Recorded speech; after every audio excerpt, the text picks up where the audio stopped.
Welcome back guys. I am Piyush Goyal, company secretary from Jaipur. And आज के video हम देखने वाले हैं कि वेल नोन ट्रेडमार्क क्या होता है। वेल नोन ट्रेडमार्क किस तरीके से आप रजिस्टर करा सकते हो, क्या प्रोसेस होता है रजिस्टर कराने का, what the process of registration of the well known trademark, and how to file the application for well known trademark. And in this video we will understand each and every aspect about the well-known trademark, and I will guide you the full process or practical process of well-known trademark registration. And if this video is very helpful, and if you have any query related to this, so you can contact us on the number given on the screen, right? तो well known trademark के बारे में हम जानेंगे। तो well known trademark का जो discussion है वो सबसे पहले क्या है, पेरिस कन्वेंशन हुई थी on the protection of industrial property and agreement on trade related aspect of intellectual property rights, यानी ट्रिप्स एग्रीमेंट था। तो उसमें पेरिस कन्वेंशन में डिस्कशन हुआ था, तो उसके बारे में जो है वेल नोन ट्रेडमार्क पर डिस्कशन हुआ था। बेसिकली जो वेल नोन ट्रेडमार्क है उसे इंडियन ट्रेडमार्क एक्ट 1999 के अंदर भी रिकॉग्नाइज किया हुआ है, और इसके लिए प्रॉपर मेथड बताया हुआ है कि किस तरीके से क्या क्या कंडीशंस को फुलफिल करके हम वेल नोन ट्रेडमार्क के लिए जो है अप्लाई कर सकते हैं। ठीक है, तो वेल नोन ट्रेडमार्क के लिए सेक्शन 11 बताया गया है। Section 11 of the act provides condition that must be followed by registrar. Registrar कुछ कंडीशंस को जो है चेक करेगा before granting the well known trademark, right. और इसके बाद जो है सेक्शन 11 सबसेक्शन 6 सबसेक्शन 8 कंडीशन बताता है जिसको कि जो रजिस्ट्रार है जब वेल नोन ट्रेडमार्क ग्रांट करेगा तो उससे पहले वो चेक करेगा कि क्या वो कंडीशन मीट आउट हो रही है या नहीं हो रही। इसके अलावा सेक्शन 11(9) प्रोवाइड करता है कंडीशन जो कि क्या है, जब रजिस्ट्रार इस ट्रेडमार्क को कंसीडर करेगा तो वो उन चीज़ों को ध्यान में रखेगा। ठीक है, तो जो क्या क्या चीज़ें जो रजिस्ट्रार ध्यान में रखेगा जब कोई भी वेल नोन ट्रेडमार्क ग्रांट करेगा, तो इसके अंदर जो है सबसे पहले कि उस जो ब्रांड है जिसको वेल नोन ट्रेडमार्क कराने के लिए एप्लीकेशन सबमिट करने वाले हैं, तो वो पब्लिक के अंदर कितना जो है वेल नोन है, कितना पब्लिक उसको जानती है, कितनी नॉलेज है पब्लिक को उस ब्रांड के बारे में, और कितनी अवेयरनेस जो है उसने गेन की है, इस चीज को वो कंसिडर करेगा। इसके अलावा जो है कौन कौन से जोग्राफिकल एरिया के अंदर उस ट्रेडमार्क का यूज हो रहा है, कितने एक्सटेंट तक यूज हो रहा है, कितनी ड्यूरेशन यानी कितने समय से हो रहा है, वो यहाँ पे देखेंगे। इसके अलावा जो है ट्रेडमार्क का प्रमोशन करने के लिए कौन कौन से जोग्राफिकल एरिया को यूज किया गया है, कितना ड्यूरेशन हो गया है, उसको ये भी यहाँ पे चेक किया जाएगा। इसके अलावा जो ड्यूरेशन और जो जोग्राफिकल एरिया यूज किया गया है, ठीक है, वेल नोन ट्रेडमार्क जो हम अप्लाई कर रहे हैं उस ट्रेडमार्क के लिए, तो क्या वो रिप्रेजेंट करता है यूज और रिकमेंडेशन ऑफ दिस ट्रेडमार्क। और इसके अलावा जो है successful enforcement of trademark rights, क्या जो भी ट्रेडमार्क राइट्स हैं उनका आपने सक्सेसफुल एनफोर्समेंट किया है या नहीं किया, इसका रिकॉर्ड भी यहाँ पे देखा जाएगा। ठीक है, तो ये सब बातें जो है रजिस्ट्रार देखेगा before granting the well known trademark. इसके अलावा जो सेक्शन 11 सब सेक्शन 7 जो है रजिस्ट्रार को पावर देता है while determining the trademark is known or recognized in relevant section of public।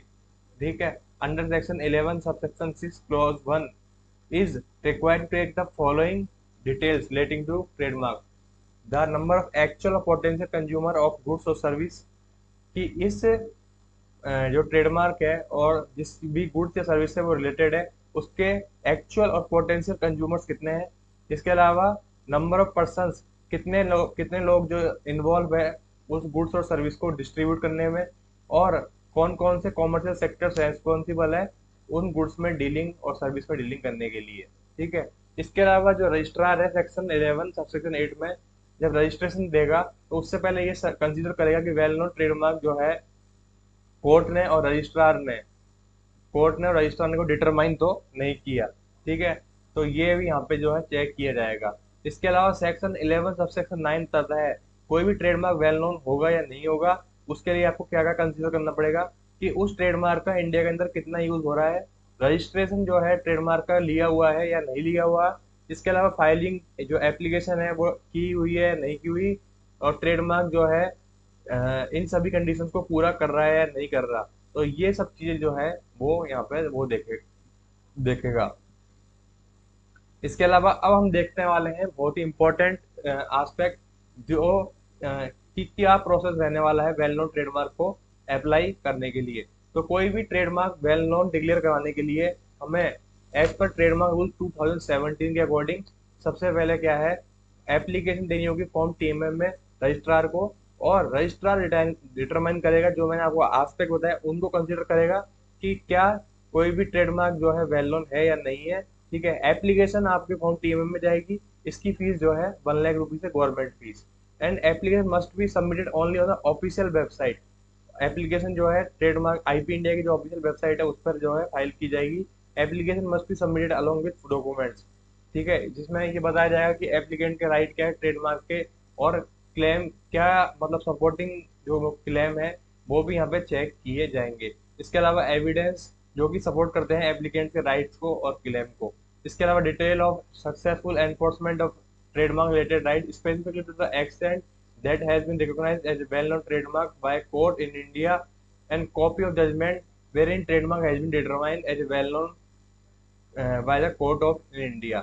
ठीक है, इसके अलावा जो है आपको फाइल करने के बाद जो ऑफिसर जो कंसिडर करेगा एप्लीकेशन को जो आपने क्लेम फाइल किया है, इसके अलावा ऑफिसर पब्लिश करेगा डिटेल्स को, प्रपोज ट्रेडमार्क की डिटेल्स को पब्लिश करेगा in the list of well known trademark. Anyone who is against the inclusion of propose trademark in the list of well known trademark, वो राइट कर सकता है registrar of trademark को अपने objection, और ये ऑब्जेक्शन की एक टाइम लिमिट है, उस टाइम लिमिट के अंदर जो है अपने ऑब्जेक्शन जो है सबमिट करेगा।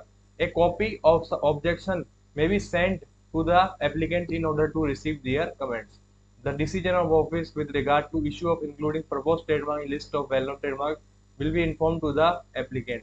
If proposed trademark is determined as well known, it will be notified to the trademark general and added to the well known trademark list. Right after, even after registration, it turned out that mark was mistakenly or unintentionally declared as a well known trademark, the registrar may remove it from the list. So this is the whole procedure of registration of well known trademark. If you have any query related to this, so you can contact us on the number given on the screen. And in addition to that, if you have any query related to income tax, GST, import export, company compliances, and GEM portal trademark, so you can also contact us with on the number given on the screen. Thank you very much guys for watching this video, and if channel is helpful for you, right, so you can subscribe it. Thank you very much.